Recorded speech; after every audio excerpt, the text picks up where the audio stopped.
Hello दोस्तों, good morning, नमस्कार। मैं हूं प्रकाश परियार और आप देख रहे हैं हमारे यूट्यूब चैनल प्रकाश पीजी के स्टडी मोड। दोस्तों, हम आज बात करेंगे भारतीय राष्ट्रीय आंदोलन। दोस्तों, भारतीय राष्ट्रीय आंदोलन के बारे में बात करेंगे। दोस्तों, हम भारत के अंदर हम रहते हैं दोस्तों, और भारत के अंदर अगर हम रहते हैं और भारतीय राष्ट्रीय आंदोलन है कि हमारा भारत देश आज़ाद कैसे हुआ दोस्तों, और भारत देश के जो आज़ाद करने के लिए, हमें स्वतंत्र करने के लिए हमें कितने हमारे भारतीय राष्ट्रीय आंदोलन, जो बहुत सारे आंदोलन हुए हैं जिसकी वजह से हम आज भारत, हमारा देश अंग्रेजों से छुटकारा पा लिया और हमारा देश आज़ाद यानी स्वतंत्र हो गया। जिससे किसकी वजह से वो स्वतंत्र हो पाया, क्यों स्वतंत्र हो पाया, क्या क्या आंदोलन हुए, कैसे कैसे आंदोलन हुए, किस किस ने भाग लिया, कहाँ कहाँ इसके लिए प्रमुख आंदोलन हुए, और कब कब इनके कौन कौन से सन में आंदोलन हुए, कब कब आंदोलन हुए, ये सारे वीडियोस दोस्तों इस वीडियो में हम कवर करेंगे। दोस्तों, उस वीडियो में किस किस ने हमारे देश को देश में स्वतंत्र करने के लिए किस किस ने अपना महत्वपूर्ण योगदान दिया, किसने अपने अपने जान को भी लगा दिया ताकि पूरे हमारे देश को आज़ाद हो चुके, हमारे देश को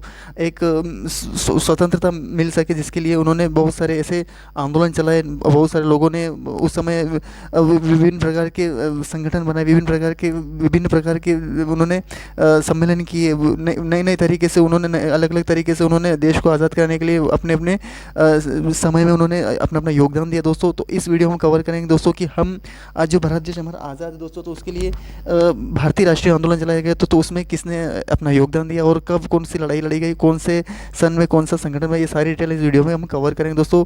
और दोस्तों, एक बात ये है कि दोस्तों, अगर हम भारतीय राष्ट्रीय आंदोलन की बात करें दोस्तों जी, इसकी शुरुआत कहाँ से हुई और किसके द्वारा की गई, और ये जो आंदोलन हुआ दोस्तों ये कब खत्म हुआ, और कैसे हम भारत देश हमारे स्वतंत्र आज जो स्वतंत्र हुआ वो किस तरीके से स्वतंत्र हो पाया, किस तरीके से हम भारत देश के अंदर जो स्वतंत्र रूप से हम रह रहे, तो हम किस तरीके से हम भारत देश को आज़ादी किस तरीके से मिली है, ये सारी वीडियोस कवर करेंगे दोस्तों। और दोस्तों, आप वीडियो को अंत तक देखिए ताकि आपको पूरा भारतीय राष्ट्रीय कांग्रेस के बारे में यानी भारतीय राष्ट्रीय आंदोलन के बारे में, और दोस्तों हाँ, भारतीय राष्ट्रीय आंदोलन में भारतीय राष्ट्रीय कांग्रेस जो आज हम बोलते हैं कांग्रेस, बीजेपी, भारतीय राष्ट्र, ये सारे जो पार्टियां हैं दोस्तों, ये पार्टियां दोस्तों, ये भारतीय राष्ट्रीय ये सब क्या है दोस्तों, और ये इसकी स्थापना कब हुई, किसके द्वारा की गई और कहाँ की गई, ये सारी वीडियो दोस्तों। सबसे बड़ी बात तो ये दोस्तों, ये हम अपने सबसे मेन बात एग्ज़ाम में बेस और नॉलेज दो प्रकार से हम किसी भी चीज़ के बारे में पढ़ते हैं, किसी भी चीज़ के बारे में समझते हैं, किसी भी चीज़ के बारे में हम एनालिसिस करते हैं दोस्तों। जो भी करते हैं दोस्तों, हम हमारे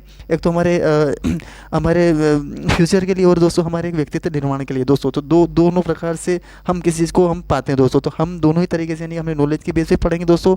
नॉलेज के बेस पे पढ़ा पाया जाए दोस्तों, तो हमें पूरा ही वीडियो हमें पूरे इस तरीके के घटनाक्रम के बारे में देखना है कि किस तरीके से हमारे देश में आंदोलन चलाए गए, और किसके द्वारा चलाए गए, और कब चलाए गए, और कहाँ चलाए गए, ये सारे हम डिटेल करेंगे। और एग्ज़ाम के बेस पे दोस्तों, वो एग्ज़ाम के बेस को आपको डबल फोर्स यानी कि आपको याद भी रखना है और समझना भी है, और उसको पढ़ना भी दोस्तों, समझना भी और याद भी रखना है उसको, और हमेशा के लिए याद रखना है दोस्तों। एग्ज़ाम में हमें क्वेश्चन जो ब्लैक लाइन में दे रखा है दोस्तों, एग्ज़ाम चाहूँ तो मैं भी आपको केवल एग्ज़ाम के बेस पर चाहे क्वेश्चन पढ़ा सकते हो कि भारतीय राष्ट्रीय कांग्रेस की स्थापना कब हुई थी, किसके द्वारा हुई थी, कहाँ हुई थी, किसने की थी, और भारतीय राष्ट्रीय कांग्रेस किसने भाग लिया था। ये मैं इससे टॉपिक कवर भी कर सकता हूँ कि भारतीय राष्ट्रीय कांग्रेस की स्थापना सन 1885 में एवोरूम के द्वारा की गई थी। भारतीय राष्ट्रीय कांग्रेस की स्थापना कोलकाता अधिवेशन में हुई थी। ये तो मैं भी कर सकता हूँ, लेकिन दोस्तों इससे होगा क्या दोस्तों, इससे कुछ नहीं होगा। इससे दोस्तों सिर्फ हम एग्जाम की तैयारी कर सकते हैं, लेकिन हम भारतीय राष्ट्रीय आंदोलन के बारे में ही नहीं समझ सकते। भारतीय राष्ट्रीय आंदोलन में कब क्या क्या घटनाएं घटी है और कब कब घटनाएं घटी, ये हम नहीं बता सकते दोस्तों।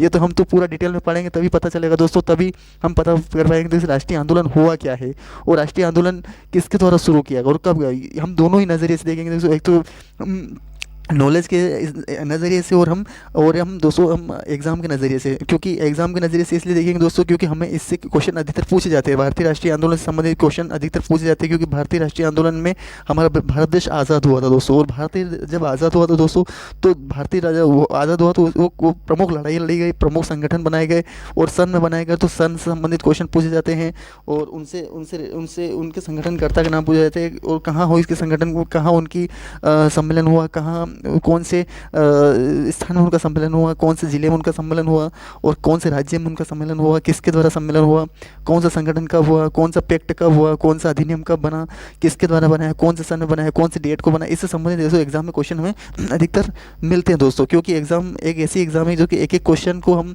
अगर एक क्वेश्चन का अगर एक डेट भी अगर हम डिलीट डेट दे देते हैं दोस्तों, तो वहाँ एग्जाम में क्वेश्चन एक डेट की वजह से हमारा पूरा क्वेश्चन गलत हो जाता है। वो एक सन की 1885 में राष्ट्रीय कांग्रेस की स्थापना अगर 1886 कर देंगे ना दोस्तों, तो वहाँ पे आपको 1885 ही लिखना पड़ेगा, 1886 से आपका क्वेश्चन गलत किया जा सकता है। तो आपको क्या करना है दोस्तों, पूरा ही आपको ध्यान रखना है, एक एक क्वेश्चन को, एक एक टॉपिक को, एक एक अंश को आपको एकदम पूरा क्लियर तरीके से देखना है, ताकि आपको पूरा ही वीडियो समझ में आए, पूरा ही कंप्लीट तरीके से आप समझ पाए, ताकि राष्ट्रीय आंदोलन क्या था। तो दोस्तों आइए वीडियो को स्टार्ट करते हैं, वीडियो को अंत तक देखिएगा, ताकि आपको भारतीय राष्ट्रीय आंदोलन से संबंधित सारे क्वेश्चन कवर हो पाए, सारा नॉलेज आपको मिल पाए, ताकि आपको पूरा राष्ट्रीय आंदोलन के बारे में पूरी घटना पता चल पाए। तो चलिए दोस्तों स्टार्ट करते हैं भारतीय राष्ट्रीय आंदोलन से संबंधित पूरा वीडियोस दोस्तों। तो भारतीय राष्ट्रीय वैसे ज़्यादा से ज़्यादा आधा घंटा या समथिंग का वीडियोस होगा दोस्तों, तो थोड़ा आप तो गहराई से समझिएगा, थोड़ा गहराई से पढ़िएगा, ताकि आपको पूरा वीडियोस अच्छी तरीके से समझ में आए। तो चलिए दोस्तों स्टार्ट करते हैं भारतीय राष्ट्रीय आंदोलन। जैसे दे रखा है दोस्तों, सबसे पहले भारतीय राष्ट्रीय आंदोलन। दोस्तों भारतीय राष्ट्रीय आंदोलन के बारे में पढ़े दोस्तों, तो दे रखा है भारतीय राष्ट्र भारत के लोगों के हित में संबंधित दोस्तों क्या है, भारत के लोगों के हित में, भारत के लोगों के भलाई से संबंधित जन आंदोलन था, जो पूरे देश में फैल गया, जो भारत देश के अंदर पूरा फैल गया था दोस्तों। ये भारतीय राष्ट्रीय आंदोलन किसी एक राज्य में नहीं, बल्कि जितने भी 28 राज्य है दोस्तों, और 8 केंद्र शासित प्रदेश, सभी में पूरे ही राष्ट्र में ये फैला है, और पूरे राष्ट्र में ही इसकी आंदोलन की शुरुआत हुई दोस्तों। ये देश में कई बड़े बड़े छोटे और विद्रोह हुए थे दोस्तों, कई दोस्तों भारत देश में कई बड़े और छोटे, कई छोटे छोटे बड़े विद्रोह भी हुए हैं इसके लिए, और कई क्रांतिकारी ब्रिटिश बल अहिंसा उपदेश भारत मिलकर लड़ाई और लड़ो राष्ट्र दोस्तों, कई क्रांतिकारी ब्रिटिश बल को बल से या अहिंसा उपायों से, यानी कि कई प्रकार से उन्होंने बल से या अहिंसक उपायों से देश से बाहर करने के लिए मिलकर लड़ाई लड़ी, और देश को भर में राष्ट्रवाद को बढ़ाया दोस्तों।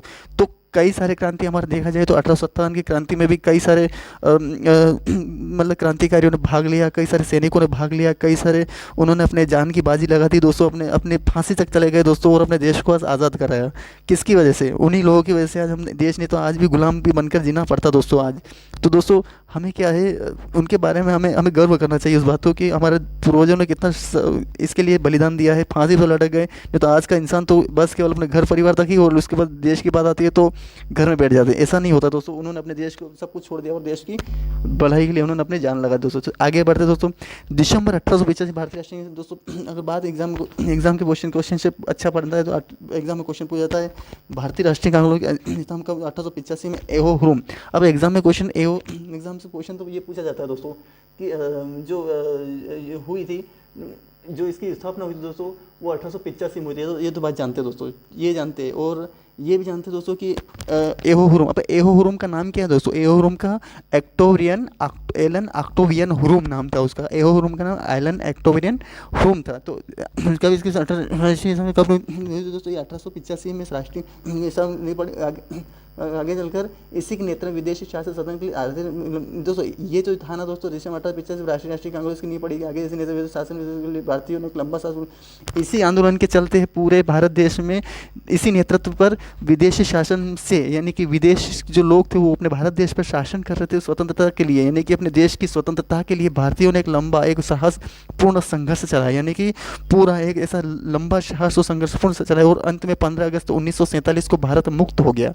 ये पूरा राष्ट्रीय आंदोलन पूरे भारत देश में चलाया गया, और काफ़ी दिनों तक चलाया गया, और विदेशियों को यहाँ से खदेड़ने के लिए, यानी उनसे यहाँ से भगाने के लिए, उनको भारतीयों ने एक लंबा और साहसपूर्ण, यानी कि काफ़ी ही बलपूर्वक, यानी कि काफ़ी साहस से उन्होंने संघर्ष चलाया, और अंत में 15 अगस्त 1947 भारत मुक्त हो गया। इतना राष्ट्रीय आंदोलन चलाया। ये उसकी थ्योरी है केवल, लेकिन आगे क्या होता है इसके बारे में पढ़ेंगे। वास्तव में देखा जाए तो भारत के राष्ट्रीय आंदोलन का इतिहास कांग्रेस का इतिहास है, यानी कि देखा जाए तो भारत का जो राष्ट्रीय आंदोलन है दोस्तों, आज अगर जो हमारे को स्वतंत्रता मिली है वो भारतीय राष्ट्रीय कांग्रेस आंदोलन के द्वारा ही मिली है। क्योंकि अगर ये राष्ट्रीय आंदोलन नहीं चलाया जाता दोस्तों, तो हम आज गुलाम की तरह ही जिंदा देना पड़ते, और दोस्तों स्वतंत्र नहीं हो पाते। तो दोस्तों इतिहास वास्तव में देखा जाए तो भारत के राष्ट्रीय आंदोलन का इतिहास कांग्रेस का इतिहास है, क्योंकि प्रारंभ से अंत तक भारत का राष्ट्रीय आंदोलन इसी शस्त्र में लड़ा गया। दोस्तों राष्ट्रीय कांग्रेस आंदोलन जो था ना दोस्तों, वो ही उसी के आधार पर पूरा देश में स्वतंत्रता के लिए लड़ाई लड़ी गई दोस्तों। और दोस्तों ये है ना 15 अगस्त 1947 तक भारतीय राष्ट्रीय आंदोलन के ही मतलब उसी के छाव में ये लड़ाई लड़ी गई। भारतीय राष्ट्रीय कांग्रेस की स्थापना सन 1885 में हुई थी दोस्तों। इस एग्जाम से क्वेश्चन पूछा जा सकता है, आपको ध्यान रखना है। आगे बढ़ते हैं दोस्तों, तो एलन ऑक्टेवियन होम नाम के एक अवकाश प्राप्ति ब्रिटिश अधिकारी भारतीय नेताओं ने सहयोग से 28 दिसंबर 1885 को मुंबई में मतलब बम्बई गोकुलदास तेजपाल संस्कृत कॉलेज में भारतीय राष्ट्रीय कांग्रेस की स्थापना की।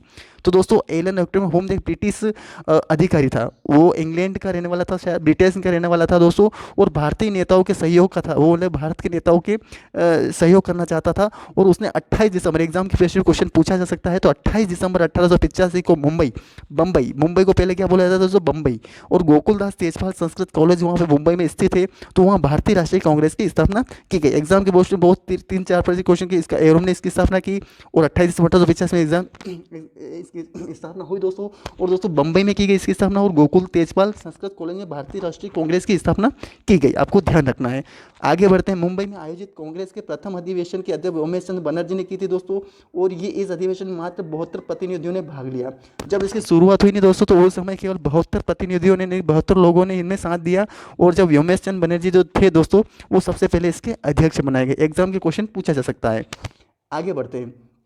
तथ्य दे रखा है दोस्तों, दादा भाई नौरोजी कहने पर राष्ट्रीय नागरिक कांग्रेस का एनआईसी रखा गया दोस्तों। क्या है दोस्तों कि जो दादा भाई नौरोजी थे दोस्तों, दादा भाई नौरोजी थे दोस्तों, वो क्या है कि कांग्रेस दादा भाई नौरोजी के कहने पर, उन्होंने उस समय के जो बहुत बड़े नेता थे दादा भाई नौरोजी, उनके ही कहने पर नाम भारतीय राष्ट्रीय कांग्रेस है। एग्जाम में क्वेश्चन पूछा जा सके कि भारतीय राष्ट्रीय कांग्रेस का नाम किसने रखा था, तो दादा भाई नौरोजी ने इनका नाम रखा था। कांग्रेस उत्तर अमेरिका से लिया गया शब्द से, जिसका अर्थ होता है लोगों का समूह। कांग्रेस का अर्थ क्या होता है, कांग्रेस एक शब्द है जिसका नाम का अर्थ होता है तो लोगों का समूह, यानी कि लोगों का एक इकट्ठा होना, लोगों का समूह कहा जाता है कांग्रेस का मतलब। कांग्रेस की स्थापना के समय गवर्नर जनरल लॉर्ड डफरिन था, यानी कि उस समय का एक ब्रिटिश अधिकारी था, और वो लॉर्ड डफरिन था। और भारत के जो सचिव थे वो लॉर्ड क्लास थे। कौन थे तो लॉर्ड क्लास, आपको ध्यान में एग्जाम में क्वेश्चन पूछा जा सकता है। आगे बढ़ते हैं। प्रारंभ में ब्रिटिश सरकार राष्ट्रीय को अपना सुरक्षा कवच समझकर दोस्तों, प्रारंभ में ब्रिटिश सरकार ने कांग्रेस को अपना सुरक्षा कवच समझकर सहयोग दिया, यानी कि जो प्रारंभ में तो ब्रिटिश सरकार चाहती थी कि कांग्रेस को अपना सुरक्षा, यानी कि पूरी ही सुरक्षा वो कांग्रेस को दे रहे थे, लेकिन किंतु बाद जब कांग्रेस जब वैधानिक सुधारों की मांग रखी तो कांग्रेस मोह भंग हो गया। यानी कि जब कांग्रेस ने जब ये सोचा कि नहीं, हमें वैधानिक यानी कि पूरे विधि विधायी तरीके से हमारा सुधार चाहिए, हमें एक ऐसा स्वतंत्र भारत चाहिए जिसमें विधि विधान से काम हो, यानी कि एक विधि विधान से यानी नियम कायदे से काम हो रखी, तो अंग्रेजों का कांग्रेस से मोह भंग हो गया। यानी कि कांग्रेस भी रूठ गए इस बात से कि नहीं, हम ऐसा नहीं कर सकते, हम तुम्हें विधि विधान तरीके से हम जिस तरीके से हम जो कहेंगे वही होगा, और ऐसा तरीके से वो करना चाहते हैं। लेकिन भारतीय जो नेता वो नहीं चाहते थे कि हम वैधानिक तरीके से हम अपने भारत देश को चाहते हैं। 1885 में भारतीय राष्ट्रीय कांग्रेस एक भारतीय 1885 में राष्ट्रीय कांग्रेस की स्थापना के साथ ही एक अखिल भारतीय राजनीतिक मंच का जन्म हो गया। उसी समय अखिल भारतीय यानी कि पूरे भारत देश के लिए एक राजनीतिक मंच, यानी कि पूरा राजनीतिक मंच कब से स्टार्ट हुआ, ये 1885 में जन्म हुआ। और इसी के साथ विदेशी शासन से भारत की स्वतंत्रता का संघर्षण दोस्तों, इसी के साथ क्या हुआ, विदेशी शासन से भारत की स्वतंत्रता का संघर्ष, विदेशी शासन यानी कि विदेशी जो लोगों का शासन था उस समय, तो भारत की इसी के साथ विदेशी शासन से भारत की स्वतंत्रता का संघर्ष एक संगठित एक रूप में प्रारंभ हुआ। यानी कि इसी समय हमारा भारत की स्वतंत्रता के लिए एक संगठित रूप नेताओं ने शुरू कर दिया, यानी प्रारंभ कर दिया दोस्तों। आगे बढ़ते हैं दोस्तों।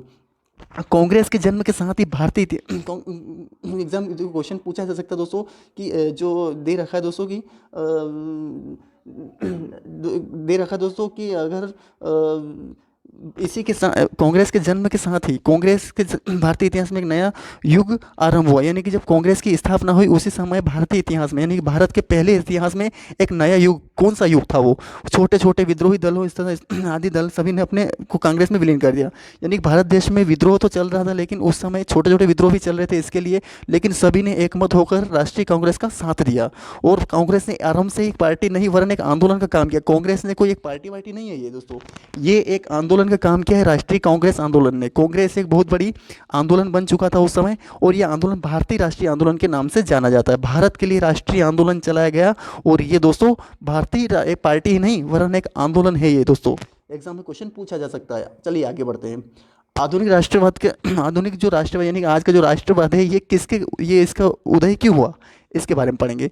भारत एक उपनिवेशी शासन के हितों में विरोध, यानी भारत में उपनिवेशी यानी शासन, भारत तो है इसे, लेकिन उपनिवेशी शासन के हितों में विरोधाभास। यानी कि आज जिस तरीके से नेता उत्पन्न हो रहे हैं, जिस तरीके से नेता नए नए नियम ने शासन के हितों में, यानी कि शासन के उसके बदलने के लिए, उसे अच्छा बनाने के लिए विरोधाभास है ना। आधुनिक राष्ट्रवाद के उदय के कारण, यानी कि आधुनिक राष्ट्रवाद नया राष्ट्रवाद क्यों बन रहा है, ये इसका उदय का कारण क्या है कि भारत को एक अच्छा शासन बनाना, है ना। ये हर एक नेता यही चाहता है कि मैं भारत को अच्छा बनूं, ये चाहता है। तो आधुनिक राष्ट्रवाद का कारण यही बन रहा है कि कोई भी नेता खड़ा होता है तो वो क्या सोचता है कि मैं भारत को अच्छा दूं, भारत को अच्छा बनाऊं। पर लेकिन उसकी विपक्षी पार्टी ये होती है कि वो उसको अच्छा नहीं करने देती, और अच्छा करने भी देते तो वो चाहते हैं कि मैं इससे अच्छा करूँ, ऐसा होता है। भारत का प्रशासनिक, राजनीतिक और आर्थिक एकीकरण, भारत का जो गवर्नमेंट है और राजनीतिक और आर्थिक, इनका सभी का मिला के एक तरीके से चलना। पश्चात चिंतन शिक्षा, यानी कि पहले की जो चिंता है, उस चिंतन है उसको भी बनाए रखना, और शिक्षा का प्रभाव यानी कि शिक्षा को भी बढ़ावा देना। प्रेस एवं समाचार पत्र की भूमिका, यानी कि सारा अगर ये काम चलता रहेगा तो प्रेस यानी कि जो जो समाचार पत्र हैं उनका भी काम चलता रहेगा। भारत के अतीत का पुनः अध्ययन, यानी कि भारत के जो जो पुराने जो हमारे जो घटना घटी दोस्तों हमारे भारत देश के अंदर, वो पुनः पुनः भारत के अध्ययन किया जाएगा। अगर आज हम पढ़ पा रहे हैं दोस्तों, तो ये आज उन्हीं की वजह से पढ़ पा रहे हैं क्योंकि हमें उसके बारे में पूरी जानकारी मिली। मध्यम वर्गीय बुद्धिजीवियों का अभ्युदय, यानी कि जो कमज़ोर लोग हैं उनकी भी माइंड में वो अभ्युदय हो। तत्कालीन विश्वव्यापी घटनाओं का, तत्कालीन विश्वव्यापी अगर जो करंट से संबंधित जो घटनाएं होती है वो भी लोगों के ऊपर प्रभाव डाले। अंग्रेज शासकों की प्रक्रियावादी नीतियाँ और जातीय अहंकार, अंग्रेज शासकों की प्रक्रियावादी यानी कि उनकी जो प्रक्रियावादी नीतियाँ थी एवं जातीय अहंकार था, उसके बारे में लोगों को पता चले। तो ये पूरे राष्ट्रवाद के उदय के कारण है दोस्तों। इन्हीं की वजह से आज राजनेता आगे अपने अपने देश को आगे बढ़ाते जा रहे हैं, आगे बढ़ते हैं। तो चलिए, तो ये तो था दोस्तों हमारा पूरा भारतीय राष्ट्रीय कांग्रेस का इतिहास। इसके बारे में पढ़ते हैं। कांग्रेस से पूर्व राजनीतिक संस्था, दोस्तों कांग्रेस से पूर्व भी बहुत सारी ऐसी संस्थाएं थी जो कि भारतीय राष्ट्रीय कांग्रेस से पहले चल रही थी, लेकिन भारतीय राष्ट्रीय आंदोलन 1885 जब बना दोस्तों, तो सब एक जैसे विलीन हो गए। लेकिन उससे पहले भी कुछ था, तो वो संस्थाएं किस तरीके से थी, एग्जाम में क्वेश्चन पूछा जा सकता है, आपको ध्यान रखना है कि सन 1836 में बंग भाषा प्रकाशक सभा हुई थी। ये एग्जाम में राइट एक कंप्लीट करूंगा दोस्तों, आपको ध्यान रखना है। तो वर्ष 1836 बंग भाषा प्रकाशक सभा, 1838 में जमींदारी एसोसिएशन हुआ, 1843 में बंगाल ब्रिटिश इंडिया एसोसिएशन बना, 1851 ब्रिटिश इंडिया एसोसिएशन बना, 1886 में ईस्ट इंडिया एसोसिएशन बना, और 1859 पूना सार्वजनिक सभा हुई, 1875 इंडियन लीग की स्थापना हुई, 1876 में कलकत्ता भारतीय एसोसिएशन बना, और 1884 में मद्रास महाजन सभा बनी, 1885 में बॉम्बे प्रेसिडेंट एसोसिएशन बना। दोस्तों ये सब एग्जाम से बेसिक क्वेश्चन यहीं से उठते हैं, ध्यान रखना, क्योंकि एग्जाम में क्वेश्चन पूछे जा सकते हैं सन से संबंधित। और दोस्तों एक बात है कि कोई भी चीज़ एक बार में याद नहीं होती, उसको याद करने के लिए 3 या 4 बार हमें पढ़ना पड़ता है। तो एक बार नहीं, आपको 3-4 बार पढ़िए इसको और याद रखिए, ताकि आपको एग्जाम में क्वेश्चन यहाँ से पूछे जा सके। आगे बढ़े हैं। अब दोस्तों आगे बढ़ते हैं। भारतीय राष्ट्रवाद का पहला या आरंभिक चरण, मध्यम नरम दलीय चरण दोस्तों भारतीय जो राष्ट्रवाद का जो पहला या जब शुरुआत हुई दोस्तों, तो उस समय कोई भी काम अगर नया स्टार्ट किया जाता है तो उसके लिए सबसे पहले नरमाई से सोचा जाता है ना, नरमाई से सोचा जाता है। तो नरम दल का चरण 1885 1905 भी कहलाता है ना। तो मध्यम दर्जे से स्टार्ट हुआ था और नरम दल 1885 1905 तक चला। नरम दल के नेता WC बनर्जी थे, और गोपाल कृष्ण गोखले थे, RC दत्ता थे, फिरोज शाह मेहता थे और जॉर्ज यूल थे। 5 लोगों ने मिलकर नरम दल की स्थापना की भारतीय राष्ट्रीय कांग्रेस के समय ही, और ये दोस्तों नरम दल के नेता कहलाते हैं, ध्यान रखना। आगे बढ़ते दोस्तों, नरम दल नेता था कि और यानी कि नरमपंथी नेताओं को ब्रिटिश सरकार पे पूर्ण विश्वास था। वो चाहते थे कि ब्रिटिश सरकार हमारा पूरा ही हमारा साथ देंगी और हमारे देश को स्वतंत्र करने के लिए काफ़ी ही भूमिका निभाएगी। उन्होंने पीपी मार्ग यानी कि विरोधा प्रार्थना और याचिका को अपनाया था। उन्होंने PPP यानी कि विरोध करने के, यानी कि ब्रिटिश सरकार से जो भी कुछ अगर वो कुछ जो करना चाहते हैं वो ही होगा। प्रार्थना, उनकी याचिका, सब सुनने का अधिकार, उन्हें विश्वास था कि ये सब हमारी बातें सुनी जाएगी। प्रारंभिक राष्ट्रवादी उदारवाद दोस्तों, फिर क्या होता है, आगे बढ़ते हैं। भारतीय राष्ट्रवादी उदारवादियों के उद्देश्य, भारतीय जो राष्ट्रवादी थे, जैसे कि मैंने अभी नाम बताया, Gopal Krishna, WC Banerjee, George Yule, Gopal Krishna और ये व्योमेश चंद्र बनर्जी, ये सब राष्ट्रवादी थे उस समय के। संवैधानिक दायरे में रहकर प्रदर्शन सभाएं करना, यानी कि जो संविधान की जो कुछ दायरे हैं, कुछ नियम है, कुछ बॉर्डर्स हैं, उनमें रहकर अपनी प्रदर्शन करना एवं सभाएं करना, है ना दोस्तों। अधिकतर ऐसा नहीं होता है कि बस केवल लोगों को तो न जाने मारा पीटा जा रहा है, लोगों को बहुत बुरा हाल तरीके से अपन इधर प्रदर्शन कर रहे हैं, सभाएं कर रहे हैं। भारत में पक्ष में जनमत का निर्माण करना दोस्तों, भारत के पक्ष में जनमत यानी कि भारत के हित के लिए, यानी कि उस पर जनमत का निर्माण उदारवादियों के उद्देश्य थे। वो चाहते थे कि हम भारत के हम चाहते थे कि हम प्रारंभिक राष्ट्रवादियों को, उदारवादियों के जो उद्देश्य थे कि हम ब्रिटिश सरकार से चाहते हैं कि हम जो संविधान करें वो प्रदर्शन करें, वो सफाई करें, वो एक संविधान के दायरे में करना है। भारत के पक्ष में जनमत का निर्माण करने की, भारत के पक्ष में हमें नए जनमत का निर्माण भी करना है। इंग्लैंड में भारतीय प्रति समर्थन करना, इंग्लैंड में भारत के जो लोग रहते हैं इंग्लैंड में, उनके प्रति समर्थन को बढ़ाना है, यानी उनको भी बढ़ाना है। भारतीय राजनीतिक शिक्षा देना है भारत को, भारत के अंदर जो राजनीतिक शिक्षा वो देना है, ब्रिटिश से भारत के राजनीतिक संबंधों को बनाए रखना, क्योंकि वह समय ब्रिटिश सरकार प्रत्येक चुनौती हेतु उपयुक्त न था। ब्रिटेन से भारत के राजनीतिक संबंधों को बनाए रखना, जो ब्रिटेन जो देश है भारत के राजनीतिक संबंधों को बनाए रखना, क्योंकि वह समय ब्रिटिश सरकार को प्रत्यक्ष चुनौती देने हेतु उपयुक्त न था। यानी कि उस समय क्या था कि जब ब्रिटेन के जो लोग थे दोस्तों उस समय राजनीतिक संबंध बनाए रखने में उपयुक्त नहीं थे, इसलिए उसको भी चुनौती देने उपयुक्त था, इसलिए उसको संबंध बनाए रखना चाहते थे। यानी कि मान लीजिए कोई दुश्मन होता है तो उसको एक ऐसे निर्णय के समय जब कोई ऐसी लड़ाई लड़ी जाती है तो उसको भी साथ देने का मौका होना चाहिए, यानी कि वो भी अपना साथ दे ताकि हम लड़ाई अच्छे तरीके से जीत पाए, है ना दोस्तों। आगे बढ़ते हैं, नरमपंथ राष्ट्रीय का योगदान। अब दोस्तों ये जो सभी जो मैंने बताए थे, WC बनर्जी, WC गोपाल कृष्ण गोखले, डार्जिलिंग, ये सब इन्होंने क्या है, नरमपंथी राष्ट्रीय का योगदान क्या रहा कि इन्होंने भारत को राष्ट्रीय आंदोलन बनाने के लिए क्या क्या योगदान दिया। तो दोस्तों बात करते हैं, राष्ट्रीय आंदोलन को प्रारंभ किया, उसके संगठित किया। दोस्तों उन्होंने क्या किया, उनको प्रारंभ तो कर दिया, उसे संगठित भी उन्हीं लोगों ने किया है। और उपनिवेशी शासन के आर्थिक शोषण की निंदा दोस्तों क्या है दोस्तों कि जो जो क्या है दोस्तों कि ये जो उपनिवेश जो शासन है दोस्तों, ये जो शासन दोस्तों, इसका क्या है कि उपनिवेशी शासन की आर्थिक शोषण की निंदा करना। उपनिवेश शासन जो आज उपज रहे शासन की आर्थिक शोषण की नीति का निंदन करना। दोस्तों आर्थिक शोषण क्या है, जो इकोनॉमिक तरीके से जो शोषण हो रहे हैं उस नीति को निंदा करना, यानी कि उसको गलत साबित करना, है ना। धन का निष्कासन सिद्धांत, ये योगदान है उन्होंने उनका ये भारत को राष्ट्रीय आंदोलन बनाया तो इसका एक योगदान बना है। उनका क्या क्या योगदान दिया उन्होंने, ये बात करें दोस्तों।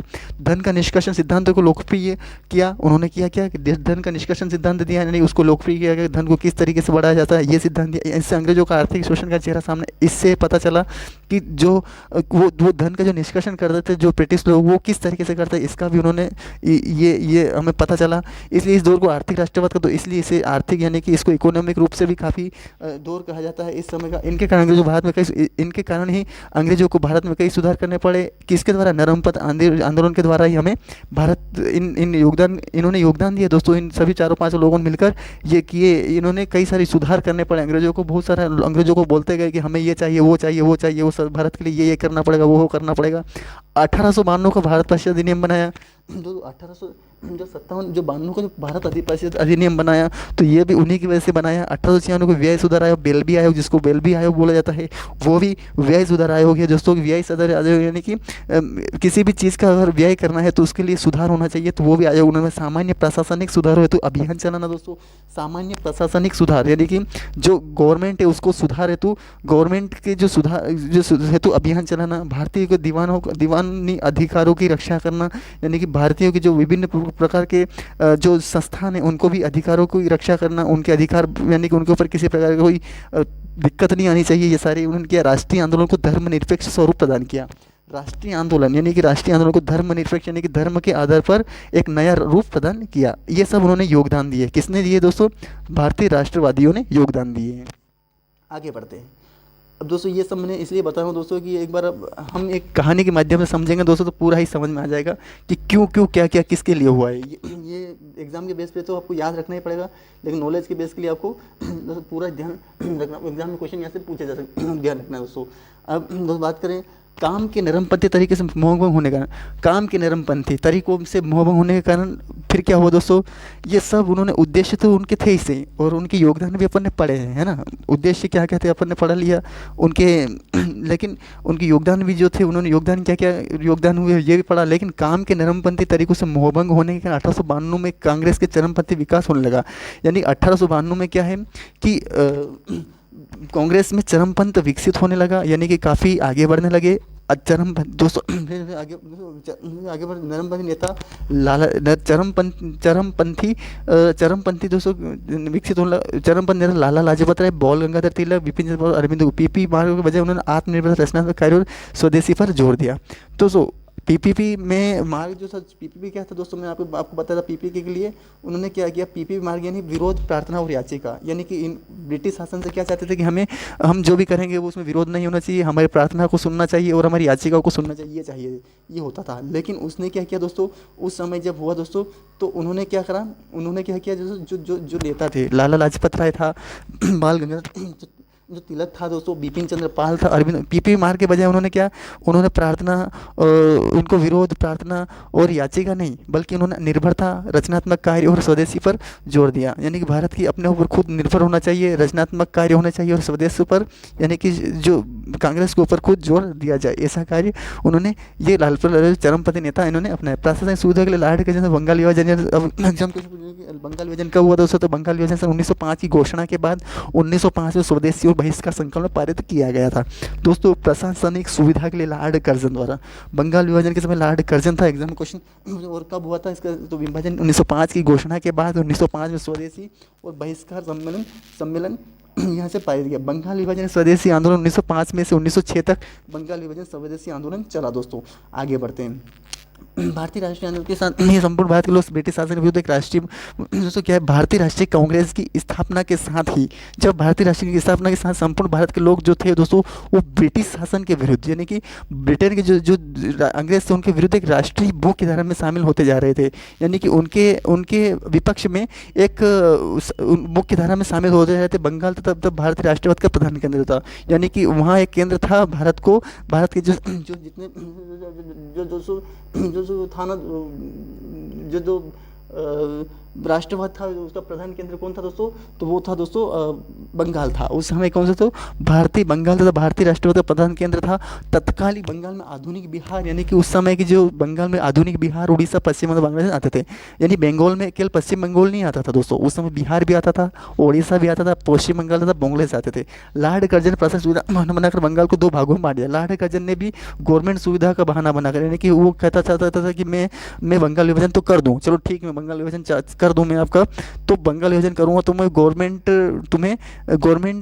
तुम्हें ये यहाँ पे मैं आपको गवर्नमेंट पूरी आपको दे दूंगा, यानी गवर्नमेंट तरीके से मैं आपको यहाँ पे दे दूंगा, तो दोनों गवर्नमेंट आप अच्छी तरीके से चलाना। तो लॉर्ड कर्जन प्रशासनिक सुविधा बनाकर बंगाल को 2 भागों में बांट गया और बंगाल विभाजन की शर्तों दोस्तों बंगाल विभाजन की शर्तों घोषणा जो कि 3 दिसंबर 1903 को हुई, यह 16 अक्टूबर 1905 को लागू हुआ और राष्ट्रीय नेता विभाजन भारतीय राष्ट्रीय के लिए एक चुनौती समझो। दोस्तों बंगाल विभाजन तो 1905 में हुआ था, लेकिन इसकी घोषणा 3 दिसंबर 1903 को ही की गई थी और यह 16 अक्टूबर, यानी दिसंबर, जनवरी, फरवरी, मार्च, अप्रैल, जून महीने के लगभग 16 अक्टूबर 1905 को लागू हो गया था। राष्ट्रीय विभाजन को राष्ट्रीय नेता की चुनौती समझे, यानी कि राष्ट्रीय नेताओं ने विभाजन को एक भारतीय राष्ट्रवाद के यानी उन्होंने, जब बंगाल विभाजन हुआ ना दोस्तों, तो उस समय क्या है कि भारतीय राष्ट्रवाद के, मैंने भारत के जो राष्ट्रवाद, यानी भारत को स्वतंत्र करने के लिए एक चुनौती समझा कि हम बंगाल विभाजन अगर ये कर रहा है, जो कर्जन कर रहे हैं, तो ये जो कर रहे हैं दोस्तों, तो इससे हमारे भारत को मतलब एक या तो क्या इसका प्रभाव पड़ेगा, क्या गलत, क्या अच्छा सही। उन्होंने चुनौती समझाने की, अगर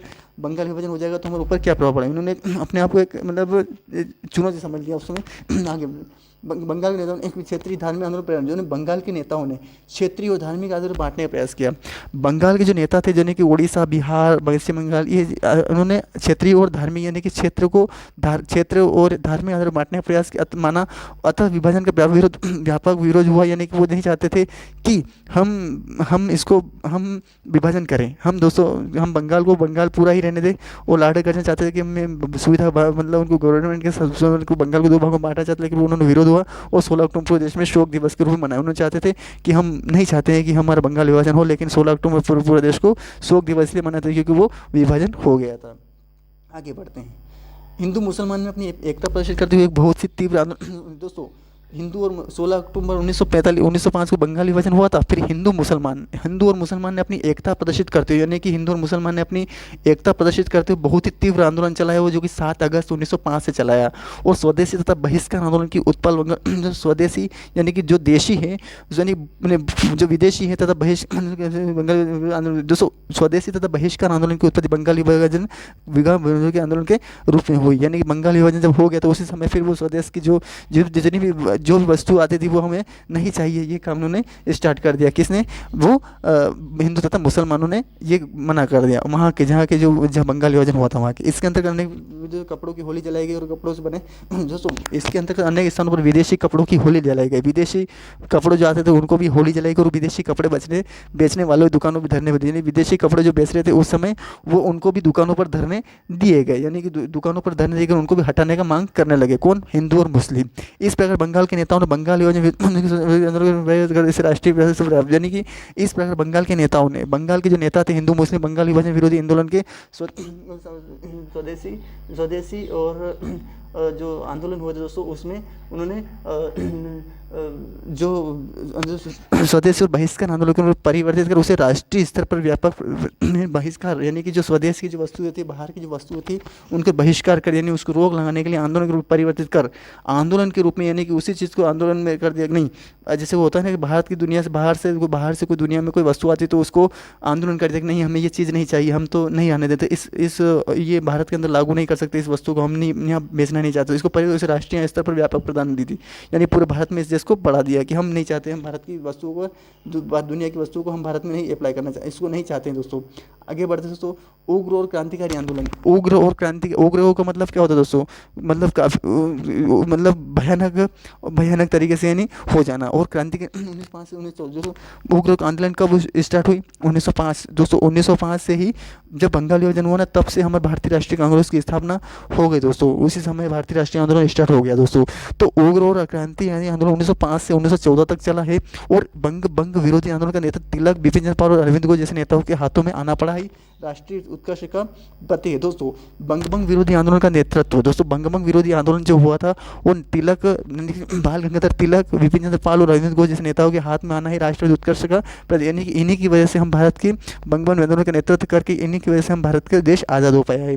सरकारी दमन, जनता कुशल नेतृत्व, क्रांतिकारी आंदोलन, यानी कि सरकारी दमन यानी सरकार का खात्मा और जनता को कुशल नेतृत्व देने में नेताओं की असफलता के कारण, यानी उन सरकारी दमन यानी सरकारी जो है उसको खत्म होना और जनता को कुशल नेतृत्व देने में नेताओं की असफलता, यानी कि जो जनता है भारत की उसको सही नेतृत्व देने में नेताओं की असफलता कारण उपजी कुंठा ने क्रांति के आंदोलन को जन्म दिया। यानी कि उनके अंदर एक चीज़ और भी भावना है कि हम भारत को सरकारी दमन, तो सरकारी जो है वो गवर्नमेंट को हम चाहते हैं कि गवर्नमेंट हमारे अधीन हो और जनता भी को कुशल नेतृत्व दे। इसकी नेता असफलता के कारण वो सफलता नहीं मिल पाई, इसलिए उपजी कुंठा ने इन्हीं क्रांतिकारियों के आंदोलन जन्म दिया। क्रांतिकारी युग ने उनके गुप्त संगठन जैसे अनुशीलन समिति, अभिनव भारत मित्र मेला, आर्य समाज आदि बनाए गए दोस्तों। क्रांतिकारी युवकों ने बनाए दोस्तों। फिर बंगाल, मद्रास, महाराष्ट्र, वरना पड़ा कनाडा, अमेरिका, जर्मनी, सिंगापुर आदि देशों में अनेक दोस्तों बंगाल, मद्रास, महाराष्ट्र में ही नहीं, ये है ना दोस्तों, ये कनाडा, अमेरिका, जर्मनी, सिंगापुर आदि देशों में अनेक क्रांतिकारी दल स्थापित हो गए। ये भारत में ही नहीं, ये बंगाल, मद्रास, महाराष्ट्र में नहीं, बल्कि अमेरिका, कनाडा, जर्मनी, सिंगापुर, इसमें भारत के देश रहते थे, लोग रहते थे, तो इनमें भी वहाँ पे भी इन्होंने क्रांतिकारी दल जैसे कि यहाँ बना अनुशीलन समिति, अभिनव समिति, भारत मित्र मेला, इस तरीके से वहाँ पे भी कुछ सम्मान स्थापित हो गए। फिर 1907 में ताप्ती नदी के किनारे में क्या हुआ दोस्तों? 1907 में ताप्ती नदी के किनारे सूरत में कांग्रेस का फिरोज शाह मेहता दोस्तों 1907 में ताप्ती नदी के किनारे सूरत में कांग्रेस का छात्र फिरोज शाह मेहता की अध्यक्षता में हुआ। उस समय क्या है सर, 1907 में ताप्ती किनारे सूरत का कांग्रेस का जिसमें क्या हुआ दोस्तों की दोस्तों ये दोस्तों उस समय जो अध्यक्ष सूरत में कांग्रेस का सत्य फिरोज शाह मेहता अध्यक्ष है वो इसमें जन्मपति नरम पत्नी बीच देशों में वैसे कांग्रेस में बचा। दोस्तों क्या हुआ कि सन 1907 में ताप्ती नदी के किनारे, कौन सी अभी एक ताप्ती नदी कहाँ है दोस्तों? ये ताप्ती नदी दोस्तों गुजरात उकाई की ताप्ती नदी, यानी गुजरात के उकाई नदी की उकाई ताप्ती नदी किनारे है। और सूरत के कांग्रेस का सत्य फिरोज शाह मेहता अध्यक्ष में हुआ था। जो फिरोज शाह एग्जाम में क्वेश्चन पूछे जाते हैं कि सूरत में 1907 ताप्ती नदी कौन से किनारे होता? सूरत में होता। कांग्रेस का सत्य फिरोज शाह मेहता अध्यक्ष में हुआ था। और जिसमें नरमपति और चरमपंथी के मजबूत दोस्तों ये अभी तक लड़ाई जो लड़ रहे थे ये नेता, ये जो नेता लड़ रहे थे सब दोस्तों भारत को आज़ाद करने के लिए लड़ रहे थे, लेकिन इनके बीच में भी अब वो फूट पड़ गई थी, जिसमें नरमपंथी चरमपंथियों के बीच में मतभेद की वजह से कांग्रेस में विभाजन हो गया। ये दोनों कांग्रेस में ही लड़ रहे थे, लेकिन ये अंग्रेजों से लड़ रहे थे दोस्तों। बंगाल विभाजन हुआ था ना, उसी के लिए ही लड़ रहे थे। और वो ये लोग चाहते थे कि हम भारत के अंदर जो विदेशी वस्तु है उसको भी बहिष्कार करना चाहते हैं हम, और देश में नेतृत्व करना चाहते हैं, सरकार बनाकर खुद नेतृत्व करना चाहते हैं। पर लेकिन क्या हुआ, 1907 ताप्ती नदी के सूरत के फिरोज शाह मेहता जिसमें नरमपंथी चरमपंथी कांग्रेस विभाजन हो गया। और आगा खान तृतीय और मोहसिन मुल्क 1906 में मुस्लिम लीग का गठन किया गया। फिर 1906 में आगा खान उस समय का और मोहसिन वो दो शासक थे, तो 1906 मुस्लिम लीग का गठन किया गया। और ये 1909 मार्ले मिंटो सुधार अधिनियम और निर्वाचन मंडल, यानी कि 1909 मार्ले मिंटो सुधार एग्जाम क्वेश्चन पूछा जाता है, मिंटो सुधार अधिनियम और अलग निर्वाचन मंडल यानी अलग से निर्वाचन मंडल विस्तृत किया गया। अब दोस्तों ये अलग निर्वाचन मंडल क्यों हुआ?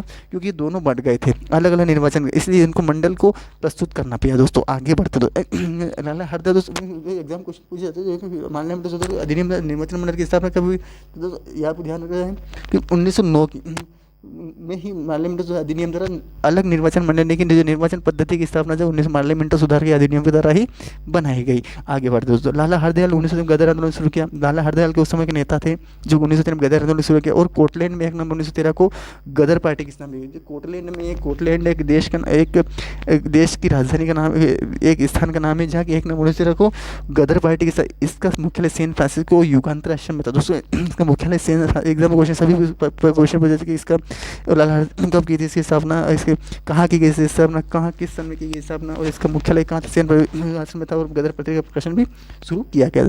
कोमाटा गुरु मारू घटना सितंबर 1914 में हुई थी। इसी के लिए भारतीय ने शोर कमेटी नामक से एक समिति जो यात्रियों के लिए कानून लड़ाई लड़ती थी।